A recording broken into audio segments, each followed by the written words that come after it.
Welcome to PandaAudioBooks, the perfect place for a huge collection of fantasy novels. If you enjoy my content and want to support my work, a small contribution via PayPal is greatly appreciated. And don't forget to like, share, subscribe, and hit the notifications bell to stay updated with our latest audiobook chapters. Chapter 1096, The Three Grand Demon Cultivators.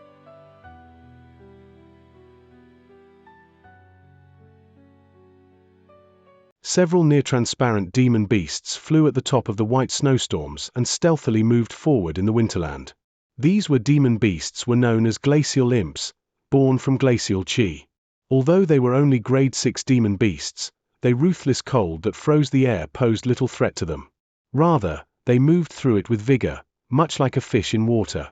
Suddenly, the glacial imp leading them stopped. Its several eyes opened on both of its sides as it doubtfully looked in a certain direction within the snowstorm. The other imps had stopped and done the same.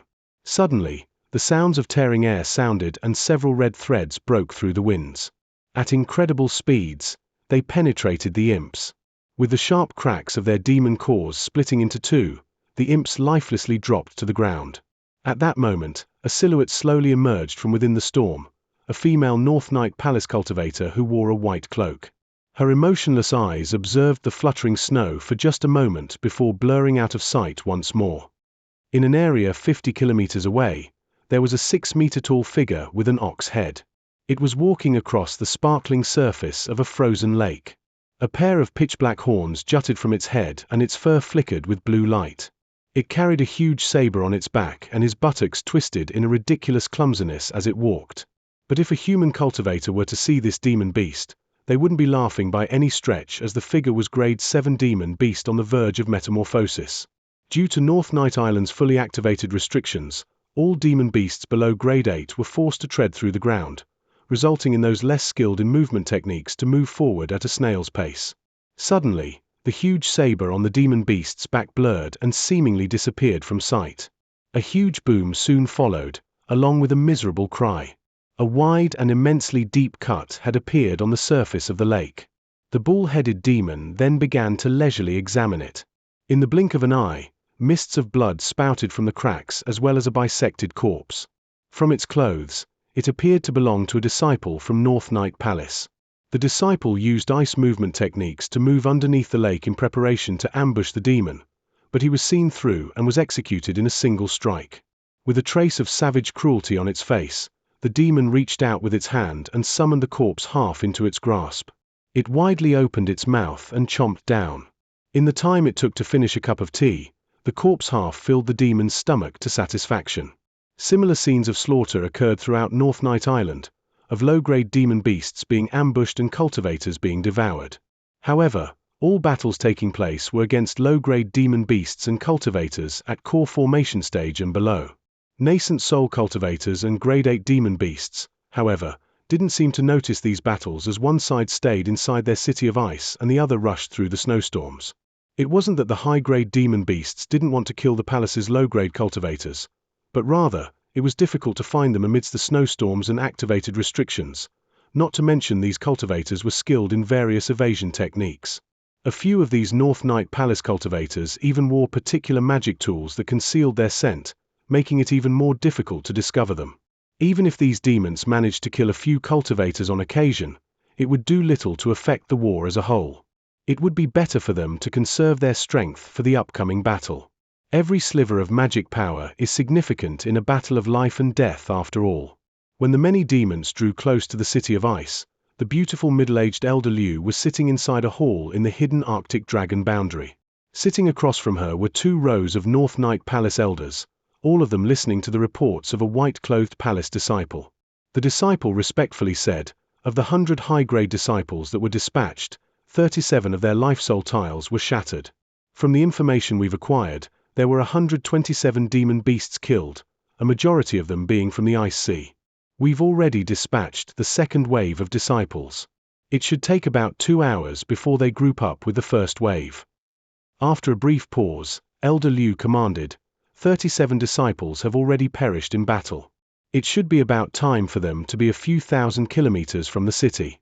Notify Elder Yi that the sea calming bell will be used in 2 hours. We'll be inflicting heavy losses on the low-grade demon beasts. It would be greatly troublesome if we allowed a large number of pests to bother us. Yes, Palace Lord. A white-haired elder with a childlike face immediately waved his hand and released a sound transmission, sending it out of the hall. The woman then, Junior Marshal Brother Ding, make sure the Grand Formation is fully activated. I suspect that using this treasure will incite the high-grade demon beasts out of grief for their lesser brethren. Yes. The other elder flew off as soon as he gave his reply. In addition, you'll need to inform the disciples outside of the city to be careful. The suppression of the sea calming bell will only last a half-hour at most. After that, it'll be over 100 years before we'll be able to use it again. After the elapsed time had passed, the disciples are to immediately return to the city and seal off the secret teleportation formations. We can't have the demons use them to invade. As you command.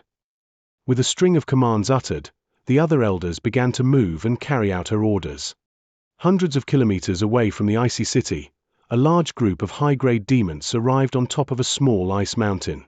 They were at the very edge of the North Night Palace's protective Grand Formation.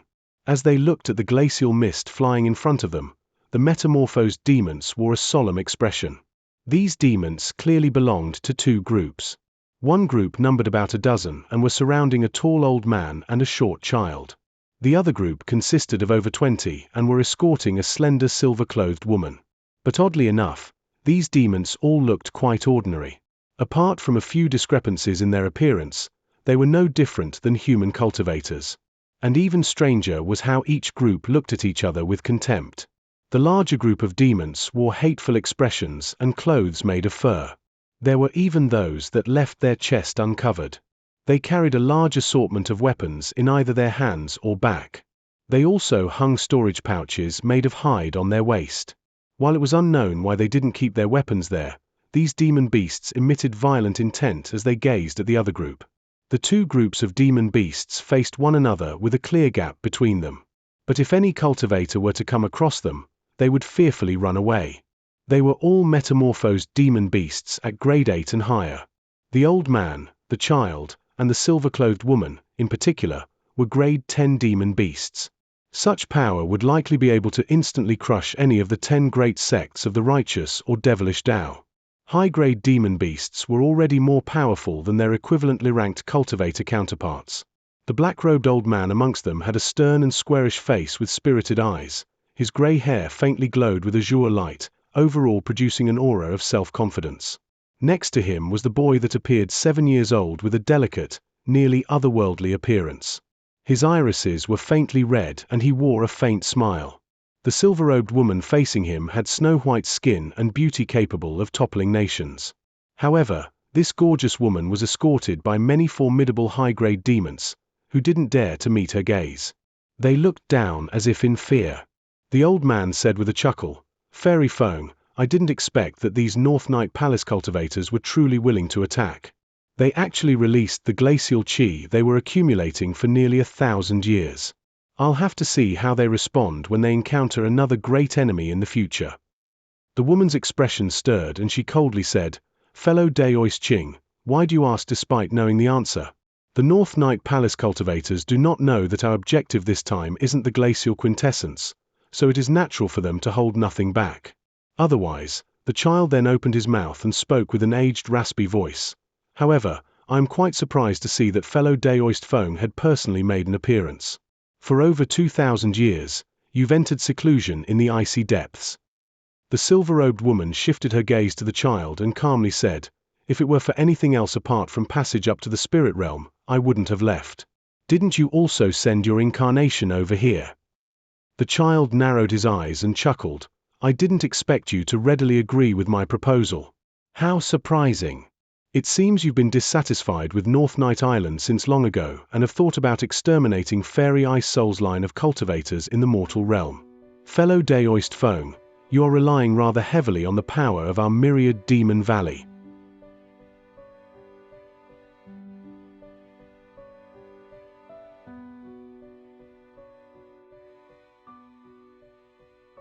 Chapter 1097, The Sea Calming Bell. Without betraying the slightest emotion from her voice or face, the silver-clothed woman said, "In the past, before Fairy Ice Soul ascended, she made use of her grand abilities to freeze over the ice-depth mountains for over 100 years and forced us to avoid the North Night Palace cultivators to a certain degree. But after so many years have passed, I have no choice but to take action now that the matter relates to ascension to the spirit realm.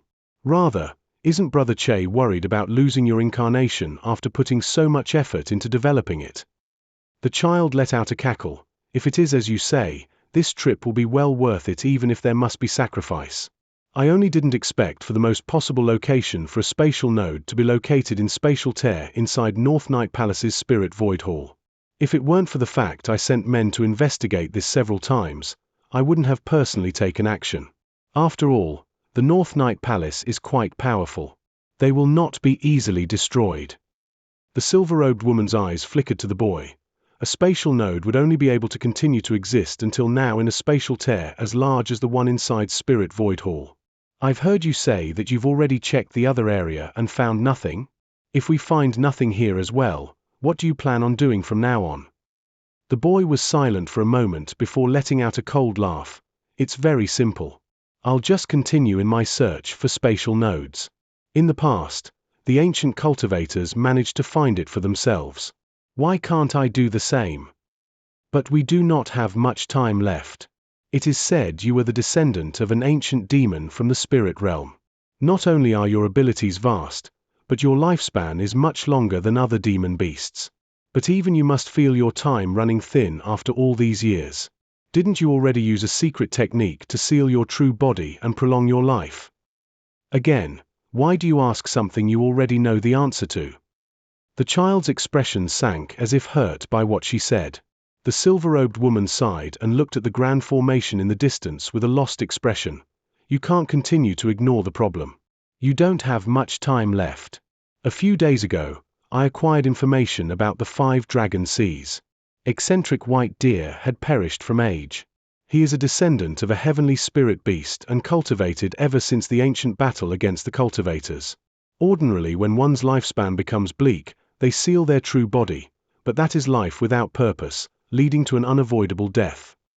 With a strange light flowing from that's why I am willing to take any risk to find any spatial nodes. If fellow Daoist Phoenix is willing, how about we work together? Let's wait until after you find the spatial node. North Night Palace will not be so easily defeated. Please don't worry about that, Fairy Phoenix. In the past, our myriad Demon Valley have launched attacks several times against their city of ice, forcing the human cultivators to hide in Spirit Void Hall each time. We'll be relying on your abilities to use the spatial tear in Spirit Void Hall. That's reassuring. Our Ice Phoenix clan's innate abilities to tear space shouldn't disappoint you." The woman replied with a smile. At that moment, only those 3 demons spoke. All of the other demons didn't dare to open their mouths as if they had forgotten they were there. The child faintly smiled and thought to say something when his expression changed and he raised his head to look into the distance. The old man and the woman sensed something an instant later and turned to look with amazement. They felt a wave of astonishing spiritual pressure surge from within the glacial mist, soon stretching beyond them. In the next moment, a bell ring overlapping with a dragon roar filled the air. The grade 8 and 9 IC demon beasts escorting Fairy Phoenix became disoriented from the sound. However, those from Myriad Demon Valley felt completely fine. They looked at the IC demon beasts with confusion. As the silver-robed woman was a grade 10 demon beast, the bell had little effect on her. But when she heard this, she let out a furious shout. "The sea calming bell? That is one of the treasures of the Ice Sea clan." So it had fallen into the hands of Fairy Ice Soul at the time. When the old man and the child heard this, they exchanged a glance and revealed their surprise. Nevertheless, whatever effect the bell had on the metamorphosed Ice Sea demons only lasted for a moment. The affected demons released their demonic chi and released their protective treasure, immediately vanishing the influence of the bell rings apart from some lingering dizziness. When the white-robed woman saw this, her tense face somewhat relaxed, but her body soon blurred as something came to mind and she immediately soared up in a ball of shining light. Soon after, shining light ruptured in the air, releasing countless fine streaks that soon disappeared. A moment later, The light faded and the woman floated down onto the ice mountain with a pale complexion. The old man frowned and slowly said, "Did anything happen?" Fairy Phoenix used quite a bit of magic power to conduct a search with her spiritual sense. The woman snorted and an icy glint shined from her eye. At the same time, the North Night Palace used sea calming bell. A large number of cultivators were sent to slaughter our low-grade demons. Although I could only sense a small area, a large number of them have already been slain. Truly? The child pensively asked. Long ago, I did hear of such a strange treasure existing that would disable the bodies of ice-attributed demon beasts. Could that have been the sea calming bell? How did that fall into the hands of those human cultivators? She let out a deep sigh and recovered her no. That treasure is nowhere as powerful as was said from the legends. It is only a replica of a spirit treasure. Grade 8 demon beasts and above are barely affected by it, as they can block the effects of the bell rings with their magic power. But lower grade demons will greatly lose their strength. The treasure had mysteriously disappeared when Fairy Ice Soul froze over our profound depths island. The old man twirled his beard and asked, "It seems Fairy Ice Soul left it behind as one of the methods to restrain your Ice Sea clan. What do you plan to do now, fellow Daoist Phoenix? Will you send anyone to save your subordinates?" After mulling over the matter, there's no point. The effects of the sea calming bell lasts for only a moment. By the time we arrive, it will already be too late. Even if all of my subordinates perished, it wouldn't harm the strength of my clan. And that is impossible in the first place. With the aid of the sea calming bell, it'll be lucky if they can even kill half of them. Nevertheless, I will remember this despicable act. Listen well. When we enter the North Night Palace, we will exterminate all of the low-grade cultivators that remain outside of Spirit Void Hall. The ice sea beasts accompanying her all let out a grunt of acknowledgement. The child chuckled and said, "That is fine. Let's start by breaking the formation. Our myriad Demon Valley low-grade followers will be completely unaffected. So long as the glacial chi disperses, we'll lend our strength. But before then, we'll need to destroy their grand formation first." Then, he opened his mouth and spat out a ball of black chi, unveiling itself in front of them as a small grey formation flag. When the silver-clothed woman saw the flag, her heart stirred and she quickly examined it. The flag was only 6 inches large and was enveloped in a layer of grey light. Phantoms of countless demon beasts revealed themselves from the flag's surface.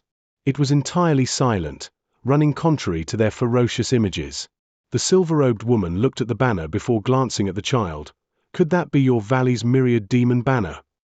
The child proudly said, "Fellow Daoist Phoenix is quite perceptive. It has been soaked in the demonic chi for tens of thousands of years. Its power is beyond imagination. Although my incarnation will not be able to display the full power of the banner, with your assistance the grand formation shouldn't last more than a few days." He pressed his hands together and struck the formation flag with a grey spell seal. Grey light flourished and the small banner whirled in the air. The myriad of demon beast phantoms it revealed violently stirred. When the silver-robed woman saw this, she nodded and shouted a command. The demons escorting her soared into the air and spat out mist or magic treasures. The old man expressionlessly let out his own chain of orders as well. The myriad Demon Valley members flew high up and released their treasures. In the following moment, demon winds nearly enveloped half the sky. The child bellowed in laughter when he saw this, but his face soon grew tense, uttering a cryptic incantation.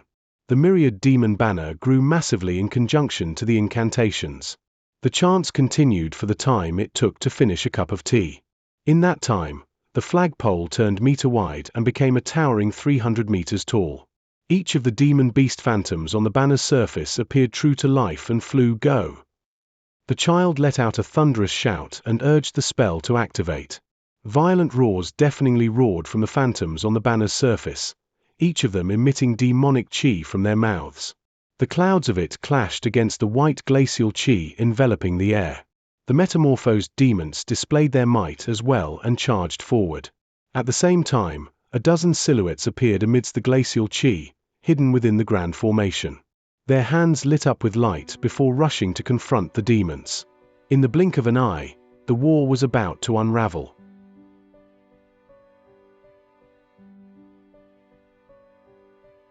Chapter 1098. Cleansing Essence with Glacial Flames. As the war unfolded, a storm roiled within the hill of stones inside Profound Jade Cave. A purple lotus enveloped Han Li as he held his hand in an incantation gesture. An exceptionally thin sliver of purple flames trailed into the huge light sphere in front of him. In addition to Han Li's own flames, black, white, yellow, and green glacial flames shot into them, all of them coming from other cultivators that were sitting in their lotuses. At the moment, these 5 cultivators had pale complexions and tired faces. The surface of the light sphere was wrapped in wandering flames where a single silhouette was sitting cross-legged. No longer an old dwarf, Master Arctic Dragon now appeared to be 3 meters tall, and his age regressed to a man of 30 years at the peak of his health. However, his face still contained a strong resemblance to his former self. It was truly an odd sight to behold. At the moment, pure immense essence pierced into his shoulders, abdomen, and nape in the form of sparkling silver blades. Through they were embedded halfway, they didn't leak even a drop of blood. But what was most noticeable was the several various colored light worms emitting from his half-closed eyes. The flesh from his body seemed to be a layer of them, as they continuously burrowed in and out from his flesh. Each time a worm emerged, Arctic Dragon's body trembled and agony briefly appeared on his face. Under closer inspection, one would astonishingly discover that the worms were condensed from the different glacial flames. And each time the worms re-emerged from his skin, it became smaller. Once the worms shrunk to a certain extent, the light worms scattered in a bang. Immediately after, a strand of flame of an identical color would condense into another worm of light and burrow into Arctic Dragon's body. This scene continued repeatedly. Also, there was an astonishing sight occurring right outside his dantian. There was a 3-inch large nascent soul that resembled Arctic Dragon. It had its hands clasped in an incantation gesture, and its body was covered in layers of flickering blue flames. The light worms seemed to ignore the blue flames and parted through them, only for them to enter through the nascent soul's nose and leave through its mouth a moment later. The nascent soul was expressionless, and the flames pulsed from its body, adding an air of mystery. After an unknown amount of time, the man's body violently trembled and he suddenly opened his eyes. Han Li and the others seemed to have been given a sign, and they all switched incantation gestures at nearly the same time. The huge light sphere above them collapsed into the various flames that originally formed it and were recalled to their original owners, and the lotuses that surrounded each of the cultivators dissolved into air. Afterwards, they took their medicine pills and they took out their spirit stones before entering a meditative rest. This had continued as a cycle of several days, over a dozen times over already. Each time, they would drain a majority of their magic power, but fortunately, they were rich with spirit stones and medicines, and they were able to restore their power after only half a day. When Han Li and company withdrew their glacial flames this time, Arctic Dragon closed his eyes as if meditating for the spell. As time slowly passed, the old woman eventually opened her eyes and examined Arctic Dragon still sitting within the sphere of light. She let out a deep sigh. I truly admire fellow Daoist Arctic Dragon for being able to bear through the pain of the cleansing of 5 flames. Although we are meticulously controlling the power of the flames, the pain must be worse than death itself. It seems you've cultivated a body forging technique of some sort, or your body would have already collapsed. It would be impossible to survive relying on spiritual sense alone. The azure-robed middle-aged man soon opened his eyes and smiled. Lady Long is truly knowledgeable. Senior Martial Brother Arctic Dragon didn't cultivate such a technique long ago. His body is far more durable than that of other cultivators. No wonder. The grey-robed monk added with a solemn expression. However, we've nearly done everything we can, having already purified his essence several times with our flames. I figured that his body and nascent soul have already reached their limits, and we are soon approaching the final stage. In 2 days, we'll find out if it is a success. On the side, Han Li calmly stated, but the profound jade glacial chi inside the formation seems somewhat lacking. We'll may need to halt it temporarily to replenish it. Within the sphere of light, Arctic Dragon yelped with surprise. I didn't expect fellow Daoist Han to understand the technique to this degree. That's right, we'll need to gather more of the profound jade glacial chi than what we sealed in. Han Li's heart trembled and looked in his direction. At an unknown time, Arctic Dragon had stood up and his figure was slowly floating upward from the condensed glacial light. The 5 blades piercing into his body had disappeared at an unknown time, leaving not the slightest injury behind. His face betrayed an enchanting smile. Han Li chuckled and casually answered, "Really? That was only a guess." While Master Arctic Dragon took out a blue robe from his storage pouch and draped it over himself, he continued, "Brother Han already reached that level of understanding. How do you feel about my odds of success in breaking through this bottleneck? Are your thoughts any different than mine?" Maintaining a calm face, Han Li casually replied, "You must be joking. The secret technique is your discovery. How can my understanding be greater than yours?" Arctic Dragon chuckled and said nothing else. With his body still floating in the air, he flicked his fingers and several spell seals shot out, fading into the light barrier surrounding them as soon as they appeared. The spell formation let out a series of strange drones before suddenly coming to a stop. The 5 pillars of light disappeared in the blink of an eye and their respective cultivators floated down from them. With the barrier gone, the storm of glacial light swept in from the outside, but the cultivators were already prepared. They once again enveloped them in glacial flames. In the coming day, I will make slight revisions to the spell formation. Then, I'll gather back the glacial chi. Take this opportunity to rest as I still need your help. If we truly succeed, I will agree to any of your requests, so long as they are within reason." Arctic Dragon stretched out his arms before saluting to Han Li and the others. He appeared completely sincere. The old woman chuckled, "Do not worry, fellow Xianxia. Since we've already come to an agreement, we'll do our best. And if this technique is truly effective in progressing to deity transformation stage, we may try to make a similar attempt one day." The monk calmly added, "If any of us manage to enter late nascent soul stage, there could be an opportunity." Han Li nodded but said nothing. Arctic Dragon wore a satisfied expression and loudly uttered his thanks, then moving on to make a few alterations to the spell formation. Han Li and the other 2 outside cultivators returned to the room of Great Yang Essence Stone to rest. A while later, the azure-robed middle-aged man and Bai Mengxin followed suit. Although they easily restored their magic powers, their spiritual senses felt drained after controlling glacial flames for several days. A day quickly passed. When Han Li and company left the stone room, Master Arctic Dragon was again meditating cross-legged in a sphere of glacial chi at the center of the spell formation. The sphere of glacial chi was several times larger than the day before. It appeared he had done his due diligence. He had spent the entire day exposed to the outside. Just as Han Li thought to examine the specific changes in the spell formation, he suddenly heard a strange sound from the monk's mouth. He looked behind him and saw that the monk was flying up in the air with an odd expression on his face. His expression stirred and he quickly looked around him with a slight change in expression. Not only did the exit to the cavern disappear, but the cauldron used to create it disappeared as well. "Fellow Day-Oist Arctic Dragon, what is the meaning of this?" When the old woman saw this, she lost her calm and wore a vigilant expression. Arctic Dragon remained completely calm and replied with a smile, "He, there is no need to worry.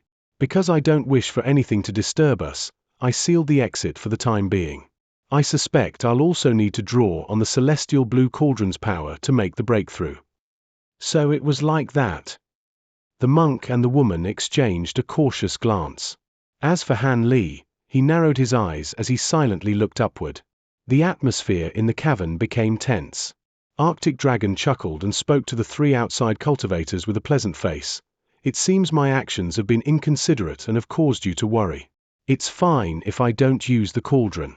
How about I have the celestial blue cauldron placed outside of the cave? I will still have to seal the entrance temporarily."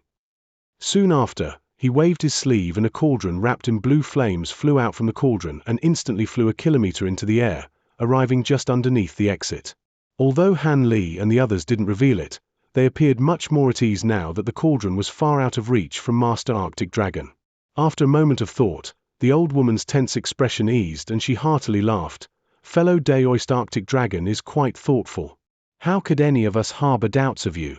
We were only curious. Now that we're pressed for time, let us continue in having you break through your bottleneck."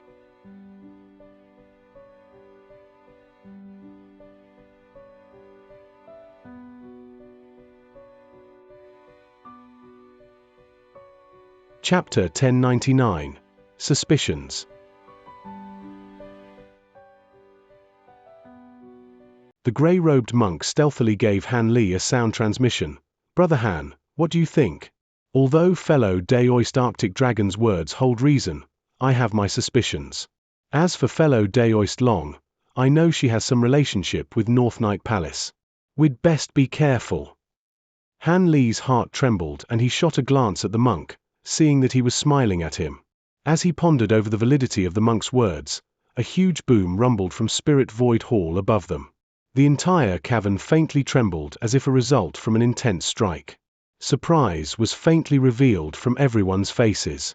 At the moment, if one was on top of North Night Palace's giant mountain, they would spot a majestic snow phoenix the size of 100 meters.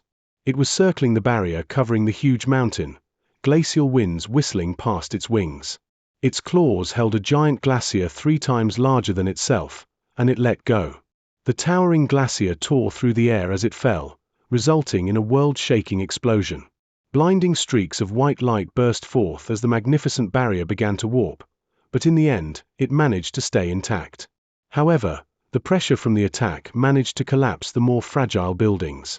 As one might expect, the huge phoenix was the demon form of the silver-robed woman from before.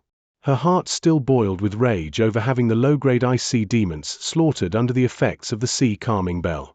As a heavenly ice-attributed spirit beast, she could ignore the effects of the outer grand formation formed from glacial mist and make her way directly to the City of Ice, allowing to wreak havoc directly on North Night Valley's defensive restrictions.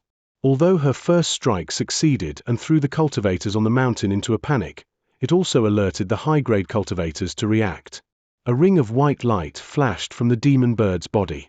Just as it was condensing another glacier at its claws, a silver streak and a ball of white light flew out from the barrier below, Bai Yaoi and the gray-haired old man. But before they drew close, Bai Yaoi let out a yelp and sent 2 silver swords forward. As for the gray-haired old man, with a sullen expression he grasped his hands together and summoned a treasure from his sleeve. It expanded in front of him to reveal a translucent jade bottle. The bottle flickered with light and rumbling booms sounded from it. When the ice phoenix saw this, her pair of green eyes glinted and waved her wings, condensing a dozen 30-meter-long ice spears in an instant and launching them at the 2 cultivators. The old man snorted. White light formed from his hands and he shook the jade bottle in his hand. The bottle spouted a dozen clouds of black and white light that strangely tangled with the spears as soon as they appeared. In a profound display, the ice spears rapidly shrunk upon contact with the light, soon turning them into the size of arrows before the light was sucked back into the jade bottle. When the ice phoenix saw this, she blurred from sight and summoned a giant snowstorm in her place. It completely submerged their surroundings. Unwilling to show any weakness, light brightly shined from Bai Yaoi and the gray-haired old man as they met the storm head-on. Thunderous explosions boomed from above the top of the giant mountain. The twinkles of light leaked out from the dense snowstorm. But strangely enough, no other elders headed out to assist the 2 cultivators.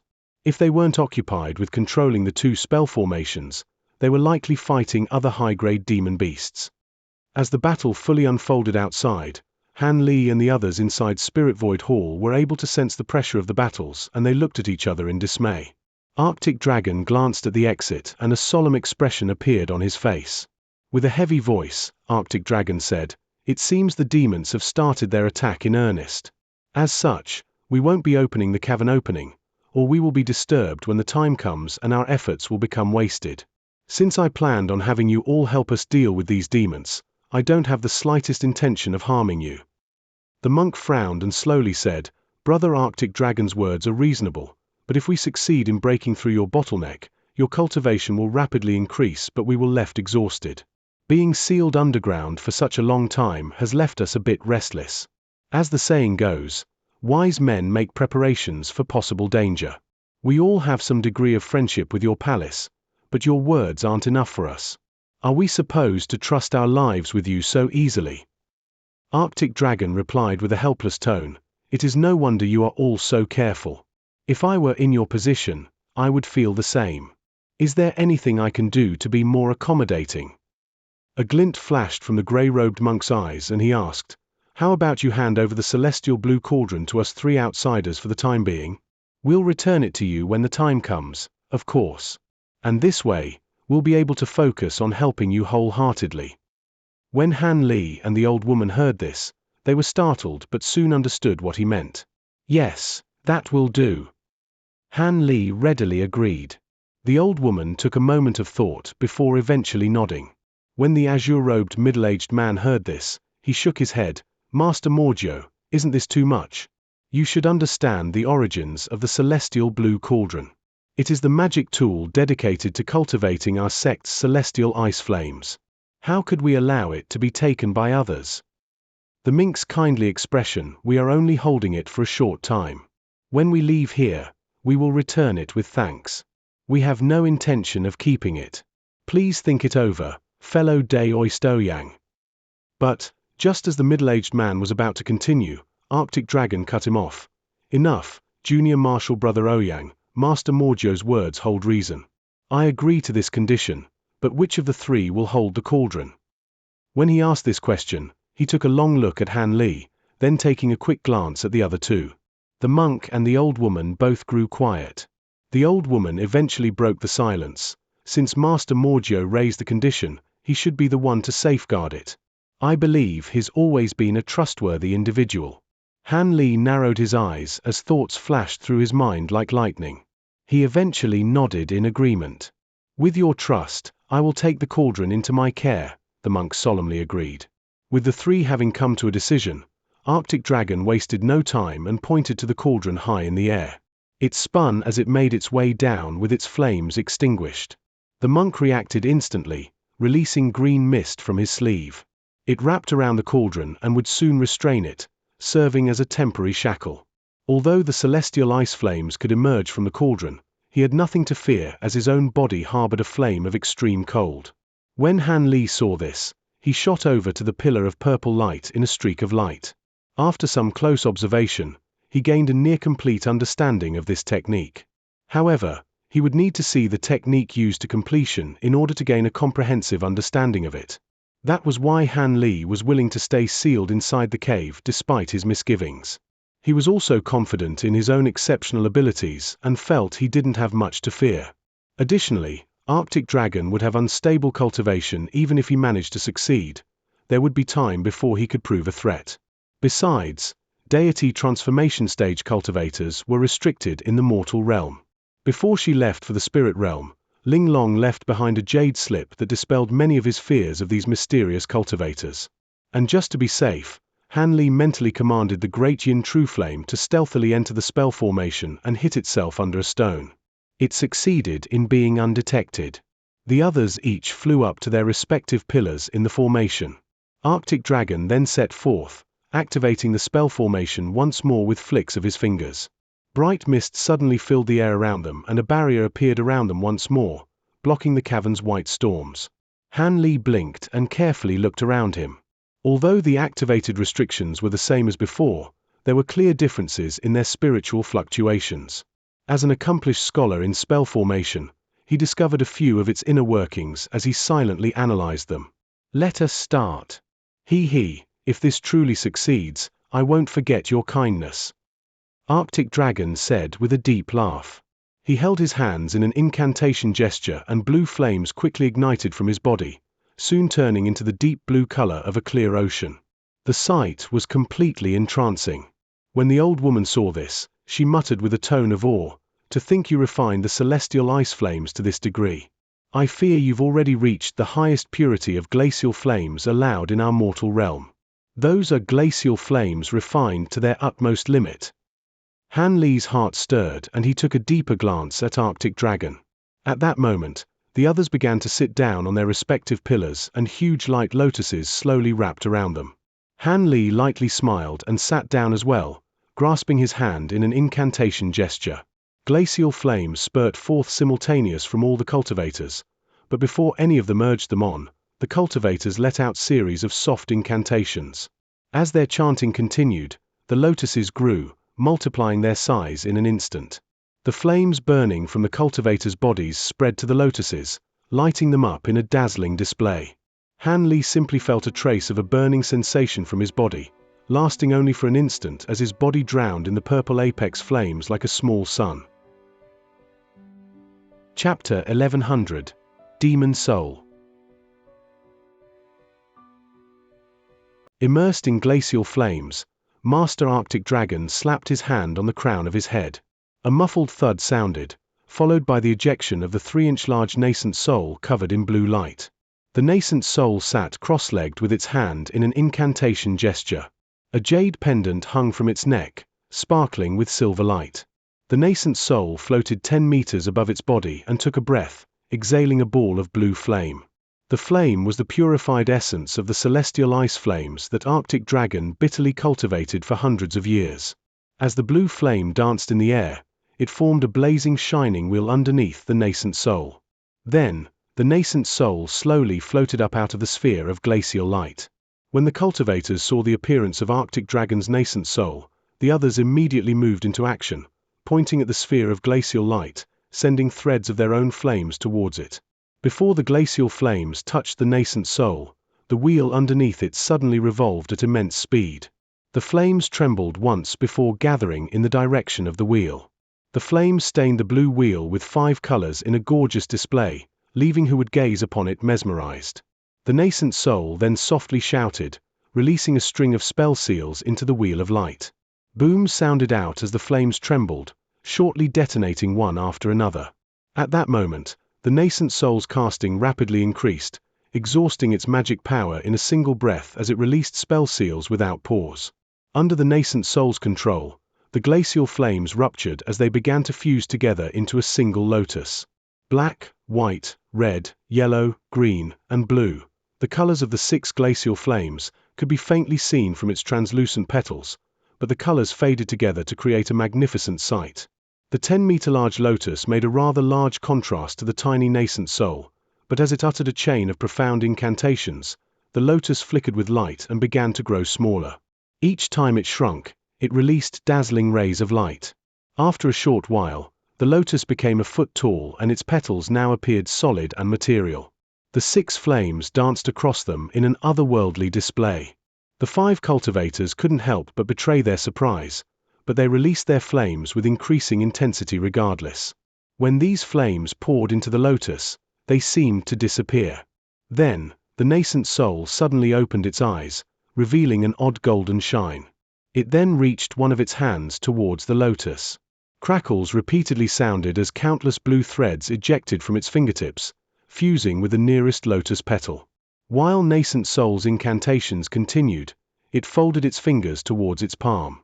Blue light then sparkled with ever-increasing intensity as the threads began to tremble violently. Drones hummed from the lotus, with the petals soon closing around another. Shortly after, time seemed to reverse as the lotus shrunk back to a bud, the nascent soul buried within it. The 6 flames continuously spun on its surface, filling the air with its brilliance. When the cultivators saw this, they cast a spell seal and released their control over the glacial flames for the time being. The 6-colored bud faintly trembled and dropped downward. Rays of light shot out from it for a time as the bud disappeared into the sphere of white light. The bud shined once more before slipping into the unconscious body of Master Arctic Dragon. At that moment, the other 5 resumed releasing their glacial flames into the light sphere. The flames then condensed into rays of light after entering the sphere and shot into Arctic Dragon's body. The extreme cold of the flames stimulated his body, coordinating to break his bottleneck. Suddenly, the cracks of tearing space sounded from within the formation. Outside of the profound jade cave, on a remote street in the palace's ice city, there were 2 white-robed palace disciples walking side by side. They wore cold faces and their eyes vigilantly looked around them. The huge ice phoenix that was circling the sky earlier had disappeared, along with the 2 elders that were fighting it. Although the 2 were currently in a remote corner of the palace ice city, the sides of the street were filled with lines of buildings. The 2 disciples already knew that all the low-grade disciples in the area already evacuated and should be empty. But even as such, the 2 didn't dare to be careless and kept on guard. Finally, we've arrived. One of the disciples blinked and looked ahead of them. They then turned a corner and entered one of the buildings from behind. Their surroundings lit up before them, following the appearance of a 100-meter-wide spacious area with a man and a woman waiting there for them. When the middle-aged woman saw the two appear, she looked at them with a trace of resentment and said, "You're late. If you took any longer, we would have started without you." The man standing next to her was a large man with pitch-black skin. They wore the robes of North Night Palace, but their uniform appeared to belong to the lowest-grade disciples, far lower in rank than the two that had just arrived. But strangely enough, the woman's tone didn't appear polite in the slightest. One of the disciples that just arrived let out a cold snort. "Our allies on the outside already attacked the outermost layers of the Grand Formation and are at least 50 kilometers away from the city. The cultivators have frequent patrols as well, so it took quite some effort for us to find an excuse to come over here. Else if we were to raise their suspicions, our efforts would completely went to waste." The woman raised her brow and was about to say something, when the dark-skinned man at her side lost his patience, shouting, "Enough empty words. Let's take action. Even if I am only an incarnation, I won't be so easily defeated." She decided to remain silent when she heard this, and the two who arrived also kept silent as if in fear. They each took out a pile of formation plates of spirit stones from their storage pouch and began to place down a spell formation. They moved with practiced movements, and in only a moment, they formed the outline of a small spell formation. But if an experienced spell formation master were to examine it, they would astonishingly discover that it was an interim teleportation formation, one that could only receive. In the time it took to take a meal, when the spell formation was nearly complete, a series of loud explosions boomed to the astonishment of the four. They all released their protective magic tools in surprise. A few trifling demon beasts dare to stir up trouble before the sect.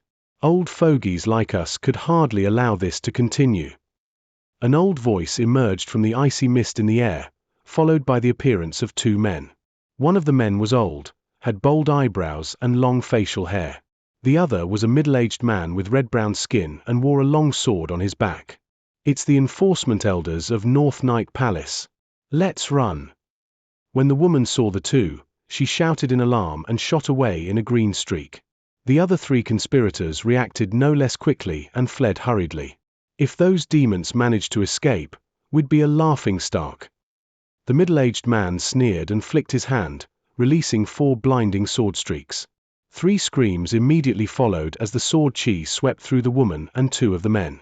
Only the large dark-skinned man continued to flee, having only stumbled from the strike. "Yee! Interesting." The middle-aged man found this odd and opened his mouth, releasing a streak of blinding white light to pursue the large man. In the blink of an eye, the light circled around him and cleaved him in 2. At that moment, the bold-browed old man shook his sleeve and released 4 magic tools shaped as willow leaves. They soon vanished from sight. In the following moment, 4 leaves struck the corpses and sprouted green flowers instantly from them, releasing an odd shriek before turning the corpses into clouds of smoke. When the red-faced middle-aged man saw this, he turned his gaze to the nearly completed teleportation formation with a sullen expression. With a wave of his hand, he struck it with a dense sword streak. Following a loud explosion, the teleportation formation was replaced with a large crater. "Let's go." Although we might not be able to truly harm the demons by slaying their incarnations, it should still leave an impression on them. The old man twirled his beard before shortly flying off in a streak of white light. The red-faced middle-aged man chuckled and left the area with a relaxed attitude. In other remote regions of the Ice City, similar events occurred. The disciples puppet by soul threads of high-grade demon beasts were massacred by elders of North Night Palace. Deep underground in one of the halls of North Night Palace's hidden Arctic dragon border, there were 6 nascent soul cultivators solemnly talking with one another, the Palace Master included amongst them. 3 of them, including the Palace Master, appeared extremely pale as if their vitality was damaged. The beautiful woman, Palace Master Liu, tensely frowned and said, "It is beyond expectation for Myriad Demon Valley to bring along their Myriad Demon banner. I originally believed it to be an ordinary spirit treasure replica, but to think it was this powerful.